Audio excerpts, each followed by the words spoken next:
Jaya Radha Madhava Kunja Bihari Jaya Radha Madhava Kunja Bihari Jaya Radha Madhava Kunja Bihari Jaya Radha Madhava Kunja Bihari Gopi Jana Vallabha Girivardhari Jaya Gopi Jana Vallabha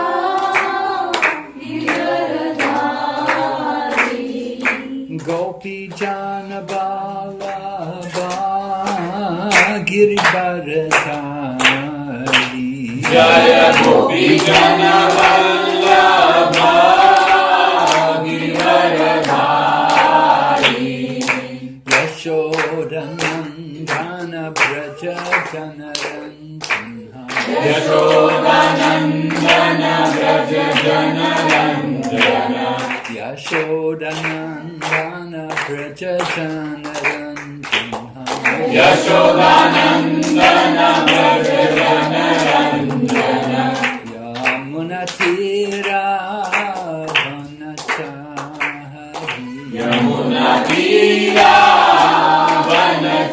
Vanachari Yamunatira Vanachari Yamuna Tira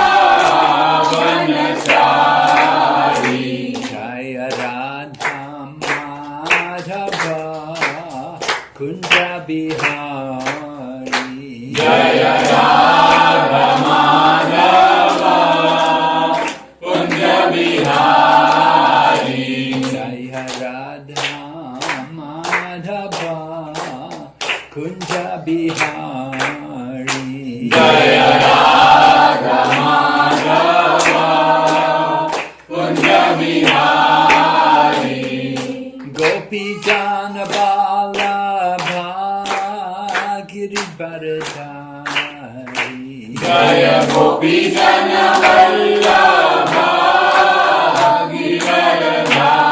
Giridharadhari Gopi Jana Vallabha Girivardhari Jaya Gopi Jana Vallabha Giridharadhari Yashodanandana Braja Janaranjana Yashodanandana Braja Janaranjana Yashodanandana Braja Janaranjana Yashodanandana Braja Janaranjana Yamunatira Vanachari Yamuna Tira Vanachari Yamunatira Vanachari Yamuna Tira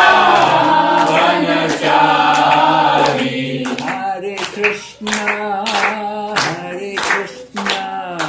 Krishna Krishna Hare Hare Hare Rama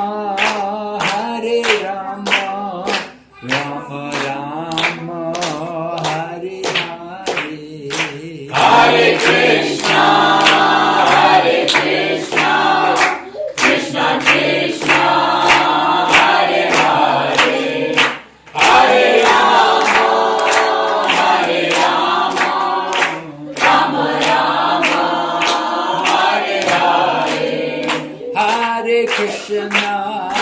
Hare Krishna Krishna Krishna Hare Hare Hare Rama Rama Rama Hare Hare Hare Krishna Krishna Krishna Hare Hare Hare Rama Rama Rama Hare Hare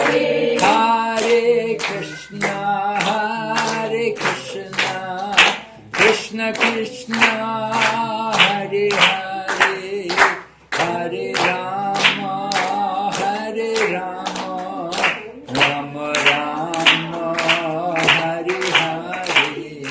Hare Krishna, Krishna Krishna, Hare Hare, Hare Rama, Rama Rama, Hare Hare. Nitai Gaur Hari Bol, Hari Bol, Hari Bol, Hari Bol, Nitai Gaur Hari Bol, Nitai Gaur Hari Bol, Hari Bol, Hari Bol, Nitai Gaur Hari Bol. Jai Jai Prabhupada, Prabhupada, Prabhupada, Jai Srila Prabhupada, Jaya Jaya Prabhupada, Prabhupada, Prabhupada, Jaya Jaya Prabhupada. Nitai Gaur Premanande. Hari Bol. So, reading Bhagavad Gita, is it? Yes. Where? Any special place? Which verse? Any special word? Anything? Which you have to know? 5.29. 5.29? 5.29. Oh, 5.29? That's the well-known verse, right? The peace formula. Peaceful. Yeah. Yeah, Bhaktaram Yagnatapasam. 5.29. You know that verse? Yeah?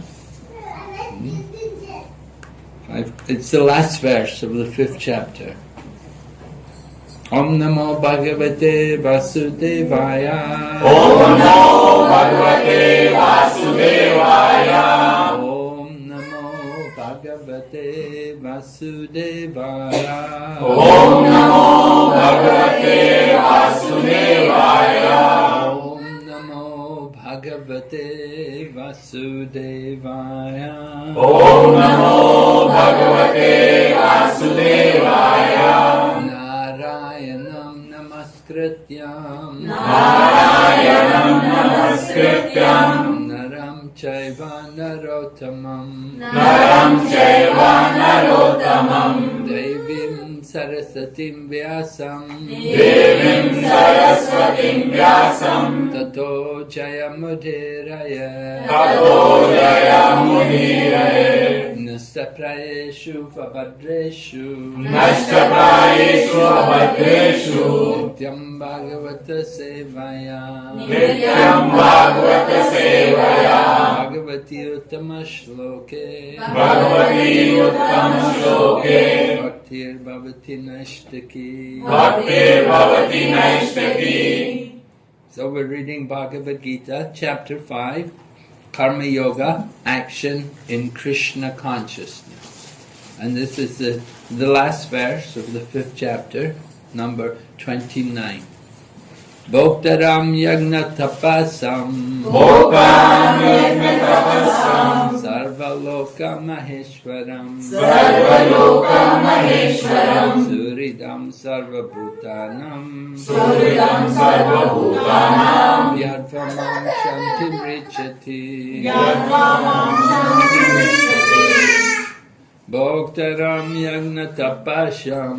Bhoktaram Yagna Tapasam. Sarvaloka Maheshwaram. Sarvaloka Maheshwaram. Suridam Sarvabhutanam. Suridam Sarvabhutanam. Yadvamam Shantim Richati. Yadvamam Shantim Richati.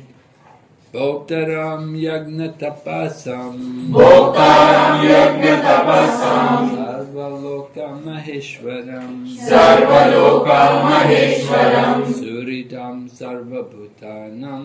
Suridam Sarvabhutanam. Yadvamam Shantim Richati.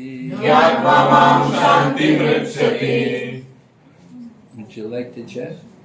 Bhoktaram Yajna Tapasam. Bhoktaram Yagna Tapasam. Sarvaloka Maheshwaram Sarvaloka Maheshwaram Suhritam Sarvabhutanam Suhritam Sarvabhutanam Mata Mam Shantirichyate Jnatva Mam Shantimrichyati.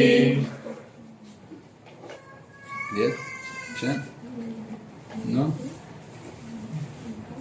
Bhoktaram yagna tapasam Bhoktaram yajna tapasam Sarvaloka Maheshwaram Sarvaloka Maheshwaram Suridam Sarvabhutanam Suryam Sarvabhutanam Gyatva ma shantim rachyati Jnatva Mam Shantim Rachyati.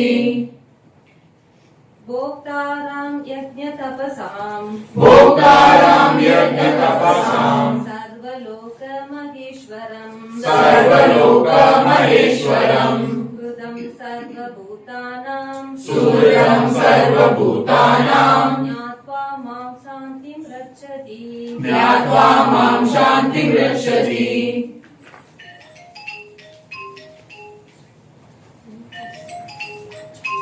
Bhoktaram yajna tapasam Bhoktaram yajna tapasam Sarvaloka Maheshwaram Sarvaloka Maheshwaram Suridam Sarvabhutanam Suryam Sarvabhutanam Gyatva Mam Shantim Richyati Jnatva Mam Shantim Rachyati.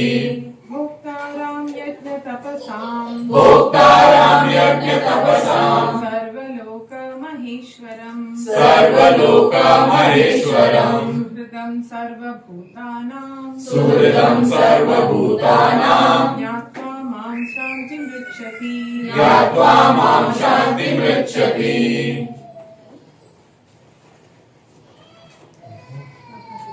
Anyone else? Bhoktaram yajna tapasam Bhoktaram yajna tapasam Sarvaloka Maheshwaram Sarvaloka Maheshwaram Suhadam Sarvabhutanam Suryam Sarvabhutanam Gyatva Mam Shantim Rachyati Jnatva Mam Shantim Rachyati. Like to chant? You? No? Bhoktaram, Bhoktaram, the beneficiary, The beneficiary yajna of sacrifice, of sacrifices, tapasam, tapasam and penances, and penances, and austerities, and austerities, sarvaloka, Sarvaloka, of all planets, of all and planets, the demigods thereof, and the demigods thereof, Maheshwaram, Maheshwaram, the Supreme Lord, the Supreme Lord, Suridam, Suridam, the benefactor, the benefactor, Sarva, Sarva, of all, of all, Bhutanam, Bhutanam, the living entities, the living entities, Gyatva, Jnatva, thus knowing, thus knowing, Mam, Mam me, Me Lord Krishna, Lord Krishna, Shantim, Shantim, relief from material pangs, Richati, Richyati, one achieves. one achieves. Translation. A person in full consciousness of me, knowing me to be the ultimate beneficiary of all sacrifices and austerities, the Supreme Lord of all planets and demigods, and the benefactor and well-wisher of all living entities, attains peace from the pangs of material miseries. Purport by Srila Prabhupada. The conditioned souls within the clutches of the illusory energy are all anxious to attain peace in the material world. So Prabhupada he's talking about conditioned souls, right? There are two kinds of souls. There's liberated souls and conditioned souls. So we're conditioned souls. We're here in the material world. We're conditioned. We're conditioned to, to things like eating and sleeping. And we're conditioned to eat particular type of food and to to wake up at a certain time and sleep at a certain time. We're very conditioned. Some things make us happy, some things make us angry. Yeah? It's all due to our conditioning. So we want to understand not everyone is conditioned. There are some liberated souls. But liberated souls are not here in this world so much. They're in the spiritual world. Or we would say Goloka, Golok, right? The spiritual world is the place where the liberated souls are living. Or sometimes we would say Vaikuntha. Vaikuntha. We're in the place of Kuntha. We're in the place where there's a lot of anxiety. You can see that book there, the cover, the Srimad Bhagavatam, the blue book, right? See the cover? So on the cover you can see here, there's Goloka right in the center, you see? And then there's so many planets, these are the Vaikuntha planets, where Lord Vishnu in different forms is living. And this little place down here, the dark region, this is the material world. So the material world is 1/4, and the spiritual sky is 3/4.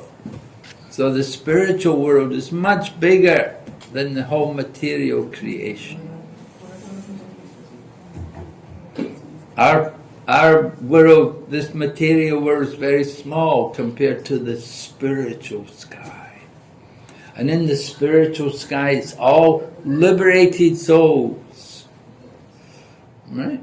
Would you like to be a liberated soul? Would you like to get liberation? Yes, Maharaj. You know, countries often, they fight for liberation, we want liberation. We want to, just like India was ruled by the British for some time, and Mahatma Gandhi canvassed, he wanted liberation, right? And similarly, you've got places like Kashmir, people, we want to liberate Kashmir, these kind of things, political situations. So they talk about liberation. There was the People's Liberation Army in China. They had the People's Liberation Army. They fought for the liberation of China, to get it free from the ruler. There was a ruler, a political party ruling, and the communists wanted to take over. So the communists, they were the People's Liberation Army. So like that, liberated souls, they think freedom, liberation means freedom. But you don't get freedom so easily. People don't know what is real freedom. So Lord Krishna is explaining here something about how we can get peace. We often hear Shanti, Shanti, Om Shanti, Shanti, people want peace. But they don't know what is real peace.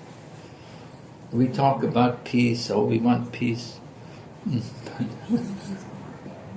What does it mean to get peace? So this verse here in the Bhagavad Gita, this is called the peace formula. Formula for peace, Just like in mathematics and science, they have formulas. If you study these things, they will give you so many formulas. So here's the formula in the Bhagavad Gita for peace. We want to get peace. You can get peace. You have to know 3 things here, described in this verse, right? We have to know, first thing we have to know is that there's a Maheshwar. There's a proprietor. Anybody called Maheshwar here? Any Maheshwaris? No? I was in Nasik a couple of years back. I was in Nasik, and I mentioned something about Maheshwari, and then they said, many of us are Maheshwari. They were all, that part, they were Maheshwari. So here also the Bhoktaram Yagna Tapasham Sarva Loka Maheshwaram. Right? Maheshwar. Maha Ishwara means the great controller. The Ishwara is the supreme controller. Maha great. So Maha Ishwar, one who owns everything, controls everything. He is Maheshwar. So Lord Krishna, he is like that. He is the actual Maheshwar, you know. We're not really Maheshwari, you know, we're tiny people. But Lord Krishna, he is Maha Ishwara, the supreme controller, supreme proprietor. It all belongs to him, right? Not what really belongs to us. You say, you all say in Hindi, you know, Kali Hath Ayate? Yeah, we know. We have nothing, we leave with nothing. But when we come into this world, we try to acquire. They say when the baby is born, the hand is closed. But when we die, you open the hand. You have to leave everything, let everything go. Leave everything. So Lord Krishna, he's the proprietor. It all belongs to him. It comes from him, and so it belongs to him. We didn't bring anything with us. It's all his. That we claim my country, my land. What is actually ours? Nothing is really ours. So Bhagavad Gita is teaching us that we shouldn't be so attached to these things, you know. We get very attached, very possessive. This is mine, this belongs to me. It's a problem. But this is actually ahankar when we're thinking like that. So that ahankar keeps us in the material world. This is our conditioning. We're trying to get free of that conditioning. So Lord Krishna, he's telling to Arjuna, and he's telling to all of us, by telling to Arjuna, he's teaching all of us, that actually everything belongs to him. And because it belongs to him, it's for his pleasure. Right? You get pleasure. This is your home. You get pleasure from your home. You have a car, you get pleasure from your car. You have a child, your child, you get pleasure from the child. You know? Nobody else gets pleasure from the child, but you get pleasure from the child. Your child. So, the same way, everything belongs to Krishna, and because it all belongs to him, it's for his enjoyment. So we have to remember these things. These two things, very important. Everything belongs to Krishna, and everything is meant for his enjoyment. But there's one more thing, which is very important to remember. And that is, Suridam Sarva Bhutanam. That he is the best friend of everyone. Right? In the course of our lives, we've had many friends. You know, when we were children in the kindergarten, you had friends. Then you go to school, you get different friends. Later on, you go to college, different friends. And then later on, you get married, different friends. You know, so many things change in the course of different friends come and go. But there's one friend who's always with us, right? And who is that friend? Krishna. Right, Krishna. Because he's in the heart. He's the super soul. He's with all of us. And so he's actually our best friend. In the heart of all of us, he's speaking to us. And he's telling us things, you know. But often we don't hear, we don't want to hear. But he's speaking to us, he's telling us what we should do, what we need to do. Lord Krishna is the Param Atma, we say. He is the Supreme Atma. We are Atmas, we are Jiva Atma, Jiva Atma, we are tiny Atmas. But there's the Param Atma, the Supreme Atma. Because He's in the heart, and He gives us, in Bhagavad Gita, Krishna describes about the Paramatma, that the Paramatma is giving three things: knowledge, remembrance, and forgetfulness. Right, forgetfulness.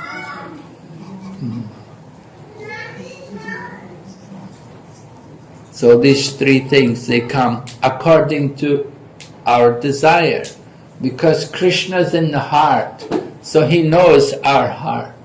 He knows what we want, what we desire, and Krishna arranges. Sometimes He will give us knowledge, sometimes He'll help us to forget, and sometimes He'll help us to remember. Because He understands our thinking, because He's next to us, He's sitting next to us in our heart. They give the example, the acharyas speak about two birds on a tree.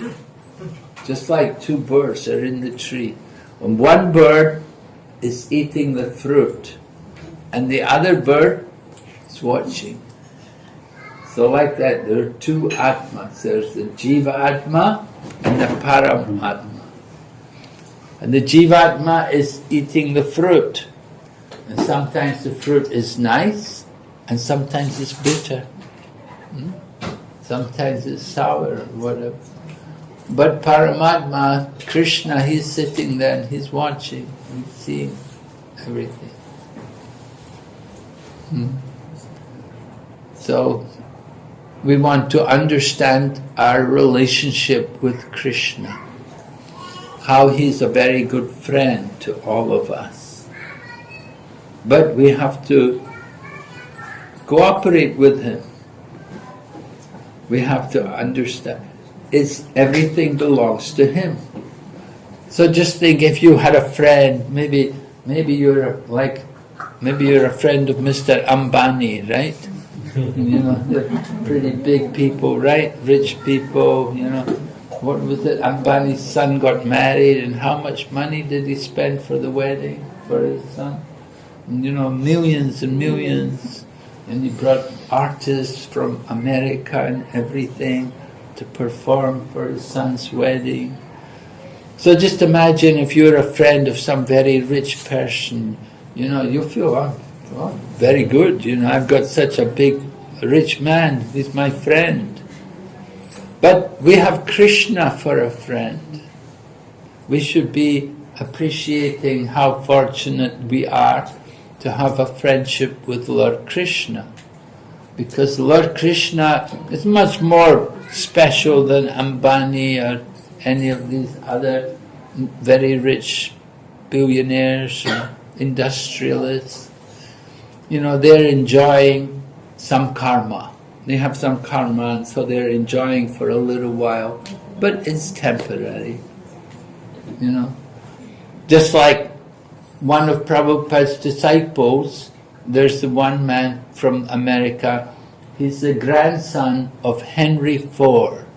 Henry Ford was the man who pioneered motor car production, and he had the Ford Motor Company in America. And so his family is very rich, and his grandson, Henry Ford, as a young man, Henry Ford's grandson was called Alfred Ford. And as a young man, he was interested in yoga and meditation, and he got one of our books, and he became interested, and he met Prabhupada. He came and met Prabhupada, and he took initiation from Prabhupada. Prabhupada gave him the name Ambarish.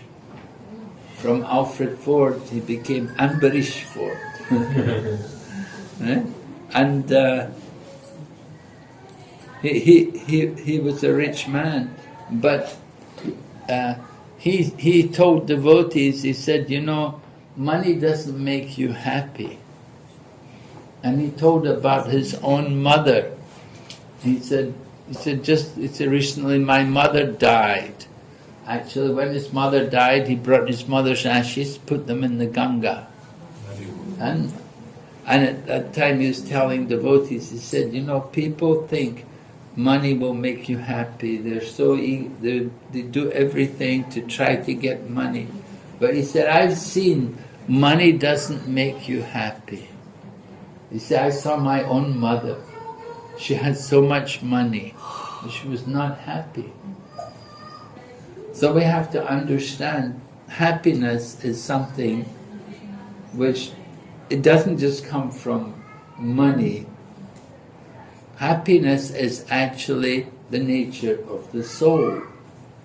And similarly, peace. You can also be at peace if you have that consciousness, if you understand our spiritual identity. If we know ourselves as a soul, then we can be more peaceful. But if we're thinking, I'm the body, then it's hard to be peaceful. Because in the material body, we're always worried. We're worried about getting old, we're worried about disease, we worry about dying. But if we understand I'm a soul, then you don't have to worry about these things. Because for the soul, there's no birth and there's no death. The soul doesn't get old. It doesn't die.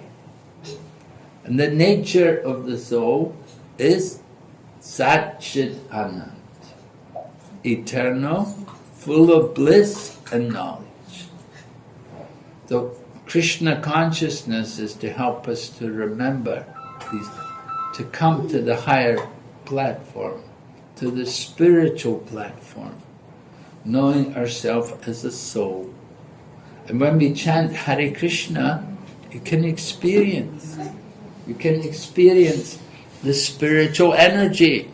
It awakens by chanting Hare Krishna.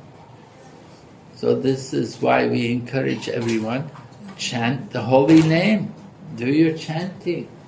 And it's a very good way to begin the day. Prabhupada writes, we were reading last night, we were studying a book called Upadesh Amrita. Have you read it? Nectar of Instruction? No? And it's just a small book. And in the book anyway, Prabhupada was saying how we like devotees to wake up by 4 o'clock in the morning. People may think, 4 o'clock? I go to sleep at 4 o'clock. You want me to get up at 4 o'clock? What am I going to do at 4 o'clock in the morning? Well, what we do at 4 o'clock in the morning, we chant Hare Krishna mantra. Actually, in the practice of yoga, the morning hours are very important, very valuable, very good time, because it's peaceful. Especially when you have children. Children can sleep in the morning. That's a good time for you to do chanting and to have to yourself. You have time for yourself. During the day, you got to take care of children all the time. It's not so easy. But if the child's asleep, then that's a good time. You can be free, liberated, right? So that morning period of time, that is called Brahma Muhurta, the time of Brahman. It's a spiritual time. So in all the yoga ashrams, they will all wake up earlier in the morning and we'll do the meditation. Just like if you go to the Holy Land, if you go to a place like Vrindavan or Ayodhya or Dwarka, or we have also Mayapur, if you go to one of these holy places, you'll see the temples open early in the morning. And they have what is called Mangal Arti. So Srila Prabhupada went to the West and he began to make temples, made temples in different cities, and instructed the devotees also to put the deity and how to worship the deity. Just like you can see the picture of these deities, Radha and Krishna.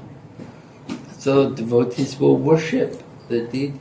They will change the dress every day and change the flowers, put fresh flowers every day.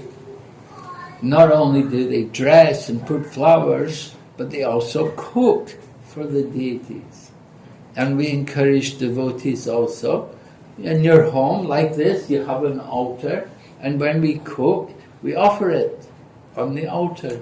We offer it just by saying some prayers. And in this way we're offering the food to Krishna. And that takes away the karma. It takes away the karma from the food. And the food becomes prasadam in that way. Because it's been offered to Krishna.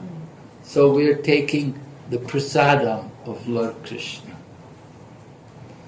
So devotees, we have that habit that whatever we cook, we will offer it to Krishna. And even we didn't cook it, if we have fruit, or you have something else, even your ice cream or something, whatever you have, offer it to Krishna, you see?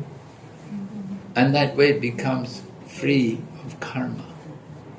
So we have a karma-free diet. We want to get free of karma. Karma keeps you in the material world. So you have some good karma, maybe you have some good karma, you're here in Dubai, right? You're here in Dubai, and is this Discovery Garden? Yes. Right? You're here in Discovery Garden, a nice place, and so you have some good karma. But you have some bad karma also. Huh? What's the bad karma? Material body.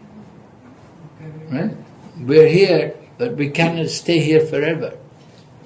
We come here for some time, but we get old, we get disease, we'll have to give up the body one day. And we have to understand the body is just like the dress. Right? In the Bhagavad Gita, what does Lord Krishna say about the dress? How does he compare it? Keep changing. Yeah, right. You get new dresses, you get new clothes, and you give up the old cloth, you put on the new cloth. The same way the body, death is simply the change of body. We give up one body, we take another body. So death is not something to be afraid of or to lament. It's just a part of nature of the material world, that it happens. In the Bhagavad Gita, Krishna described one who has taken birth, they will die. We have to die because we took birth. Why did we take birth? Because karma. Yeah, we had some karma, right? And the place where we took birth, the family we were born in, everything, our karma. It's all karma. And where did that karma come from? Previous life. Yeah, previous life. We've had many births. In the Bhagavad Gita, Lord Krishna is telling to Arjuna the history of the Bhagavad Gita. Krishna said, I told this knowledge of yoga to the sun god.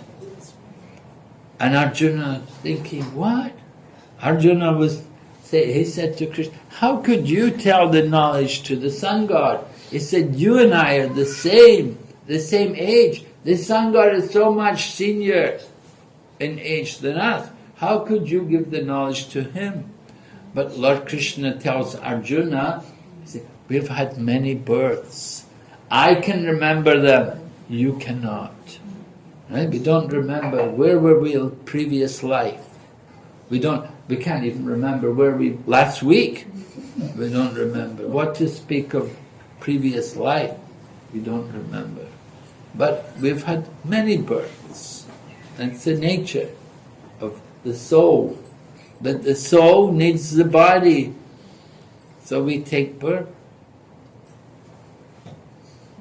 And if we were liberated, if our souls were liberated, then the soul would go to the spiritual world, to that, the unlimited spiritual world, Vaikuntha.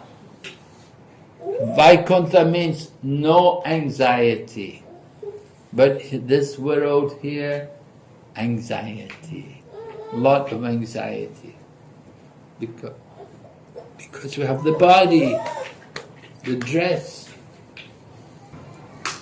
And the body is changing from the child. Child takes birth, becomes a young baby, young child, begins to grow, grows into the teenager, then goes on growing, becomes fully grown, and then go into married life, and have children and so on, and then gradually get old, and one day you give up the body. You change the body. So this is the nature of the material body. It's temporary. We identify with the body, though. We're thinking, this is me, right? And we do everything for the body. What is this body? The body is senses. We have 5 senses in our body, right? What are these senses? Tongue, ear, Smell, touch. Mm-hmm. eyes and touch. Yes, right. The eyes, the ears, the nose, touch. Yeah, 5 senses. So we want to enjoy the senses. The senses. The tongue is saying, I want to taste something nice. Give me the nice curry, or the ice cream, or the coffee. Yeah. Right, we're saying like the tongue is saying, I want this, and then the ears are saying, I want to hear the nice sounds. I want to hear the nice music. Yeah. And the nose is saying, no, I want to smell the nice aroma. I want the nice perfume, the nice water, the nice fragrant smell. And the nose wants to enjoy also. And the eyes want to see something very beautiful, very pleasing. And the skin, we like to touch something. Should be very nice, soft and pleasing to the skin. So each of the senses is demanding attention, and they're pulling us. Just like you have 5 husbands, right? like Draupadi, Panchali. If you were Panchali, 5 husbands. One husband saying, I want to go there. The other husband, no, I'm going there. And, very difficult, right? Just to take care of one husband is difficult. But 5 husbands, how much more difficult? So the body is like that. 5 senses, very difficult. We have to be careful. Try to overcome the urge of the senses. This is yoga, controlling the mind and the senses. And which is the most difficult sense to control? Eyes. Tongue. Tongue is the most difficult. Yeah, eyes, we can close the eyes. But the tongue is very active, wants a lot of attention. And what does the tongue like to do? Eat and talk. Yeah. Eating and talking. Right? When we're not eating, then we're talking. And when we're talking, then we can't eat. So these 2 activities, they have to be dovetailed, they have to be connected to Krishna's service. So we use the tongue to chant. We have nice songs about Lord Krishna. We sing also, we chant His holy name, sing the songs. And we also eat nice food. We like to take the prasad of Lord Krishna, prasad. It's quite different from impersonalism, or, if you go to the Jnana yogis, Brahmavadis, they will say, don't see anything. They say, don't see. They think that is controlling the senses. You don't see anything, don't hear anything, don't speak anything. Hear no evil, speak no evil, see no evil. Like that. They think that is control. Like some people like to do monavrat. Did you ever try monavrat? No? But some people, they like to do that, monavrat. And one man I knew, he was doing it every Sunday. Every Sunday you do monavrat. Monday, wow, speak, so much. Monday, go to office, But Sunday, monavrat. No. Give the tongue a rest. So, some people, they do monavrat for many years. I was traveling in India, it's quite a long time ago now, I was traveling in India and we were distributing Prabhupada's books, this Bhagavad Gita. We had some books, and we had a vehicle, we had a matador van, and we were traveling in India. I was with another devotee, and what happens was we saw there was this mountain, and halfway up the mountain there was a cave, and you could see there was a temple there. So we thought, we have time, let's go and see, let's go and check it out, let's see who's in there. So we went over there to the place, and we went into the temple, and there was one Babaji there, one sadhu was there, and he saw us, he went, so he's doing monavrat, we could understand monavrat. So we started preaching to him. He couldn't preach to us, right? So we were talking to him, we were telling him, we have come from Europe, I'm from England, and this like that, and we're traveling around India, and we brought books, and we're distributing this Bhagavad Gita, and we showed him the Bhagavad Gita, and we said, this is our guru, he wrote this book, and we said, would you like to get a copy? So he had a board with chalk, he wrote, how much is it? And we sold him a book. Yeah. So although he wasn't speaking, but still the mind was active, the mind was still busy. So just saying monavrat, that's not really the solution. But if we use the tongue for something, for a spiritual activity, to serve Krishna, then you're not going to get any karma for that. You see, that's the point. Other talkings, you get karma, you get involved with the material world. But if we use the tongue to chant the Hare Krishna mantra, and to read the Bhagavad Gita, and talk about Krishna and Bhakti Yoga, no karma. Right? So that's a good thing. But using the tongue for Krishna's service. You eat Krishna prasadam, you don't get karma. What do you get? Akarma. Akarma. Akarma means no karma. So do you get anything if you eat prasadam? Mercy.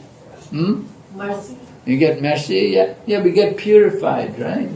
We get purified. It brings us closer to Krishna. We eat the food offered to Krishna. It brings us out of the material energy. So we can use the tongue to chant and to take prasadam.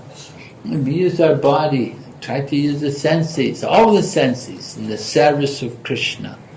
There was a great devotee called Maharaj Ambarish, and he was living at it was near Govardhan Hill. There's one place there where he was living there. Anyway, the Ambarish Maharaj, he was a great devotee. Although he was a king, he would spend the whole day in the temple. He liked to be see the deities. So that is a good use of the eyes. We want to see something beautiful, can see the deity. Look in the mirror, oh no, feel disappointed, right? At least I do, look in the mirror, oh yeah.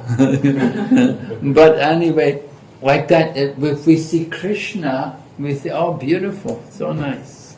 We appreciate transcendental beauty in the form of the deities. And we see also the aroma, smell the flowers offered to Krishna. The prasadam is also prasad. So that is good use of the senses. We use our hands to serve Krishna, to cut the vegetables, to clean the temple. And we use our legs to walk, to go to temple, and to go to holy places. So we can use all the different senses for the service of Krishna. So this way, when you're serving Krishna, you feel peace. You don't feel any anxiety or any tension. You feel satisfied, you feel happy. So this way, Lord Krishna is telling us the peace formula. You just have to remember those three things. Do you remember now? What are the three things? One is? He's the enjoyer. Huh? Enjoyer, proprietor. Who is the proprietor? Lord Krishna is the proprietor. Yes, so he's the proprietor. Then second thing? It is everything for his pleasure only. Yeah, he is the enjoyer. Right? He's the enjoyer. And what's the third thing? Well-wisher. He Huh? is also a Friend. well-wisher. Friend. Friend. What friend? The very best Best friend. friend. Right, the best friend. Not just a friend, but the very best friend. Right, there are many words in Hindi for friend, right? Doshtan, Mitra, Bandhu. But this Suridam Sarva Bhutanam, the best friend of all living entities. So a very dear friend. So we have to remember this thing, and then we'll be peaceful.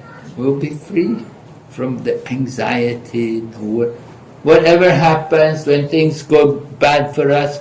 What should we think? If things are going very bad, we should think, I deserve to suffer more, but Krishna is only giving me a little suffering. And when things are going really good, and you're really successful, what should we think? We should, Krishna is Krishna's mercy. Krishna's encouraging me. Yeah. I don't deserve all this, but Krishna's just trying to encourage me. In this way, a devotee sees everything in relation to Krishna. So we remain peaceful in every situation. Sometimes it's good and sometimes it's bad. Sometimes things go well and sometimes they don't. But we just tolerate and go on chanting Hare Krishna, serving Krishna. Okay, any question? Anyone? Krishna Maharaj, I would like to ask one question. Yes, Prabhu. Maharaj, when we understand that in a material world, most of our senses in a working environment gets engaged into material activities, working for a company, talking to any person who's fully conditioned by material environment, then his influence also somewhere, Maya also contaminates us when we engage with them. But okay, as far as work is concerned, we can get into the mindset that this is also one of a karma yoga. But when we talk to others who are not well advanced in their spiritual or in their understanding or in their consciousness, they inflict some contamination in us. How do we protect ourselves from that contamination? Because in day in, day out, we speak with so many people. We speak with managers, we speak with customers, we speak with colleagues in a working environment. How do we protect us from that? We have to protect ourselves by daily practice of bhakti yoga. Just like a doctor has to treat so many sick people, but they have to be very careful they don't get infected. Right? How does the doctor protect himself, They're very careful when they come, you see gloves and the mask and everything. They're careful, they don't want to get infected from other people. So the same way, devotee will protect themselves by taking advantage of bhakti yoga, chanting. You want to start the day by chanting the Maha Mantra. You see, you do some japa, that protects you. If you chant the holy name, that helps it gives you spiritual protection from all that material energy. So this is how we have to, and because we eat food also like prasada, we don't just eat any and everywhere, but we're careful what we eat. We want to eat food which is, you may say, oh, I have to eat with people, they're my guests, I should eat with them. No, you just tell them frankly, I'm a vegetarian, I don't eat this. And Prabhupada explains, he said, when it comes to dressing, we dress to please others. You think about where you're going, who you're meeting, and you dress according to the occasion. Right? If you're going to a wedding or some function, you dress up nicely for it. So like that. But when it comes to eating, it's up to our own self as an individual. What do you want to eat? And what do you not want? And we should be very careful about what we eat, because food, that disease comes from the mouth. The food you put in the mouth, it's very easy to give us problems and get health problems and disease. A lot of it comes from food, the eating habits which we have, irregular habits. So like that, we have to protect ourselves from that. The enemy, what is the enemy? Is the lust. In Bhagavad Gita, Arjuna is asking to Lord Krishna, he said, why are we doing sinful activities? He said, even unwilling, didn't want to do it, but something forces us to do sinful things. And Lord Krishna said, this is the lust. Kama esha, krodha esha, rajaguna samudbhava. Right? The rajagun, that passion, desire for enjoyment, that lust is there. So we have to conquer over that lust by spiritual strength. And you get spiritual strength to overcome these things by regularly chanting Hare Krishna mantra and reading Bhagavad Gita, worshipping Krishna. These things, they give you spiritual strength. Again, controlling our tongue, be careful what you eat. Like, you want to eat food which is cooked by devotees, which has been prepared nicely. You go to some restaurants, they may say vegetarian, but still there'll be onion and garlic, so many. And you don't know the people working in the restaurant, you don't know about their habits. Are they vegetarian? They may just be working there, may not be vegetarian. So it's always better to take advantage of home cooking. It's better than eating outside. These things, it seems like a lot of trouble, but it protects us a lot. You want to protect yourself from outside forces, from all of these. This is how you do it. Be careful about where you eat and what you eat. Be careful about where you go and what things you do. It will give you spiritual strength. It will protect you from all the bad things around you. Yeah? So devotee, we practice bhakti yoga, we do like that. We have a regular program. I was saying Prabhupada liked us to wake up early in the morning. If you can do it, if you can get up earlier in the morning, it makes your spiritual practice very powerful. It's a good time in the day to do chanting and to hear from scriptures. Will give you that strength to overcome all the obstacles. All the evil forces, they can all be removed just by devotion. Some people worship Lord Ganesh to overcome obstacles. But we worship Lord Nrsimhadev. Lord Nrsimhadev, he gives the power to Ganesh to remove the obstacles. And we chant that prayer also. You know that prayer? Yes. Namaste Narasimhaya. Namaste Narasimhaya.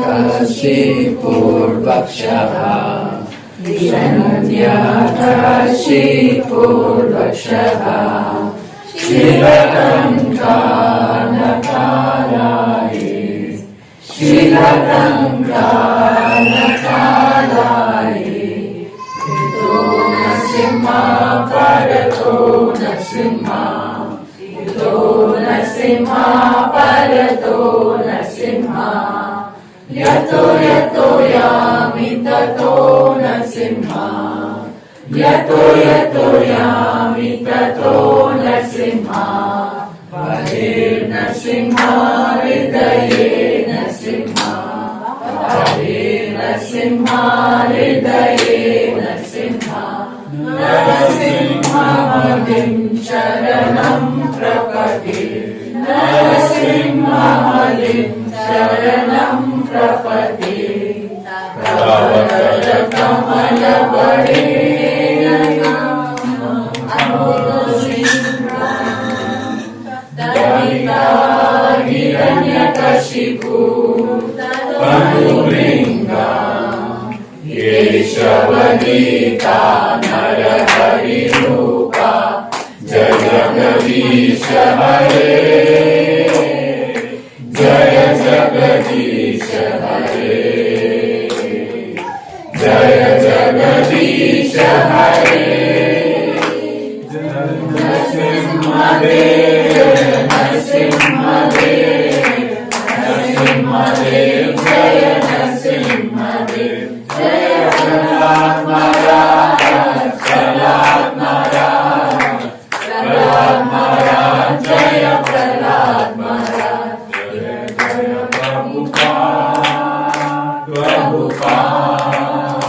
Prabhupada, Jaya Jaya Prabhupada. Srila Prabhupada taught us to sing this prayer. He said it will help us to protect us from dangers in the material world, from all the inauspicious things. Will protect the devotees. So prayer is very important also, to protect yourself. Yeah?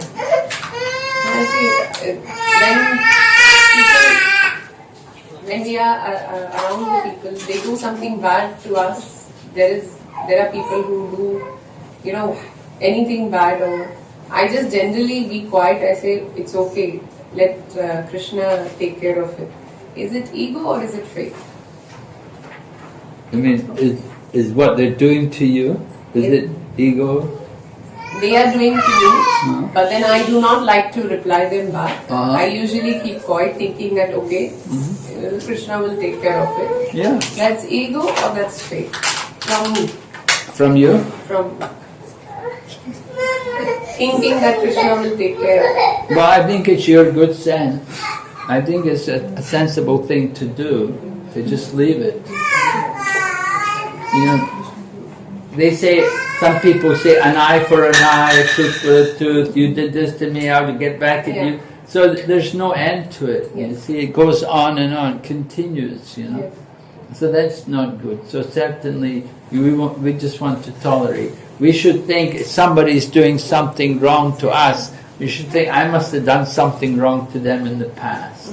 And now it's coming back at me, So think of it like that. We don't know, but we can think like that. And we are encouraged to be tolerant. We should be tolerant. And we have to tolerate these different situations. We should be, Lord Chaitanya said, be tolerant like the tree. So that's important for us. Being tolerant, trying to control the ego, right? The false ego. Our ego can be very strong. So, what should be the real ego? The real ego. Remember, what is the size of the soul? Do you remember? What's the dimension of the soul? 1/10. Yeah, right. Yeah, the 1/10,000th of the tip of the hair. So our ego should be according to our spiritual dimension. Right? We're very small. Lord Chaitanya said we should think of ourselves lower than the straw in the street. We should, in other words, our spiritual dimension is very, very small.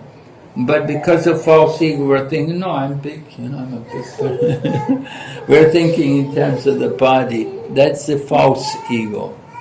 But the true ego is to understand our spiritual dimension. And spiritually, we're all servants of Krishna. So when we think in that way, then we'll give up the false ego and we'll be more tolerant. And that will help us to overcome all the obstacles. But if we get angry and try to get revenge and all, it will go on continually, there'll be no end. There'll be one war after another. There's no end to it. So it's definitely better to just tolerate and not to do anything. You think, I must have done something to them. Maybe now they're getting back at me. Just tolerate it. I think that's a bit, what you're doing is good, it's the right way.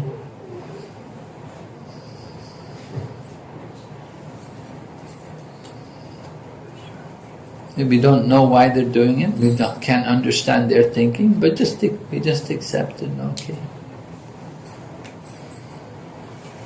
And we could think also, maybe Krishna's testing me. Krishna's testing me. Wants to see how tolerant I am. And Krishna sometimes does test. He does test us. But these tests are to help us to progress more.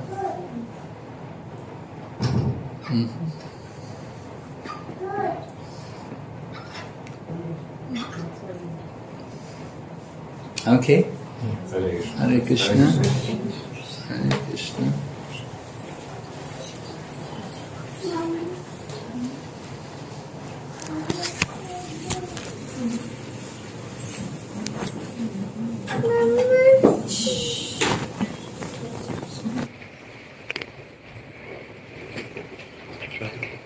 Wait.